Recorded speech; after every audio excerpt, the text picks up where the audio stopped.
in your confirmation hearings, you said you believed it very important that results of the special counsel Mueller's investigation be shared with Congress and the public. We agree on that. FBI Director Wray, the nation's top counterintelligence investigator, told us last week he had not read the special counsel's report. So my question is, with regard to your March 24th and 29th letters to the Judiciary Committees, did special counsel Mueller or anyone on his team, have a role in drafting them or reviewing them in advance? Did you use any of the summary documents prepared by the special counsel in drafting these documents? 24th and 29th. On the letter of the 24th, Mr. Mueller's team did not play a role in drafting that document, although we offered him the opportunity to review it before we sent it out, and he declined that. The letter on the 29th, I don't believe that that was reviewed by Mr. Mueller or that they participated in drafting that letter. But to go back to something you said in your opening statement about the availability of the report, as I've said, as you pointed out, since my confirmation, I do think it's important that the public have an opportunity to learn the results of the special counsel's work. And I said then that I would work diligently to make as much information public as I could and available to Congress as I could.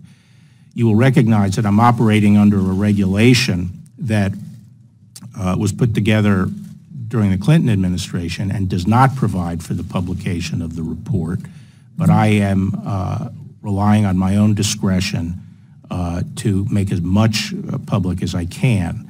Now, in my letter of the March 29th, I identified 4 areas that I feel should be redacted, and I think most people would agree. The first is grand jury information, 6E material. The second is information that the intelligence community believes would reveal intelligence sources and methods.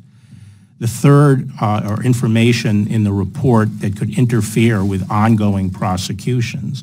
You will recall that the special counsel did spin off a number of cases that are still being pursued, and we want to make sure that none of the information in the report would impinge upon either the ability of the prosecutors to prosecute the cases or the fairness to the defendants. And finally, we intend to redact information that implicates the privacy or reputational interests of peripheral players where there is a decision not to charge them. Right now, the special counsel is working with us on identifying information in the reports that fall under those 4 categories. We will color code the excisions from the report, and we will provide explanatory notes describing the basis for each redaction. So, for example, if a redaction is made because of a court order in a pending prosecution, we'll state that, and we will distinguish between the various categories. This process is going along very well, and my original timetable of being able to release this by mid-April stands. And so I think that from my standpoint, within a week, I will be in a position to release the report to the public, and then I will engage with the chairman of both judiciary committees about that report and about any further requests that they have.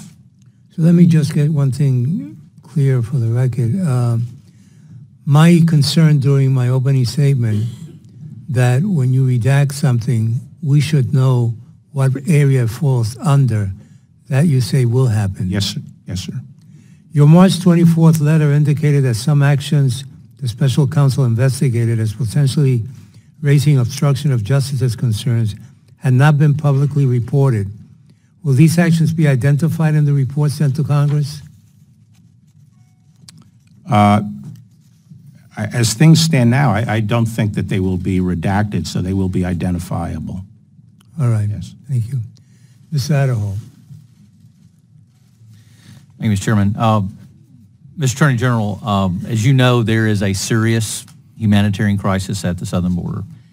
In fact, the previous administration explicitly noted that transnational organized crime in Mexico makes the U.S. border more vulnerable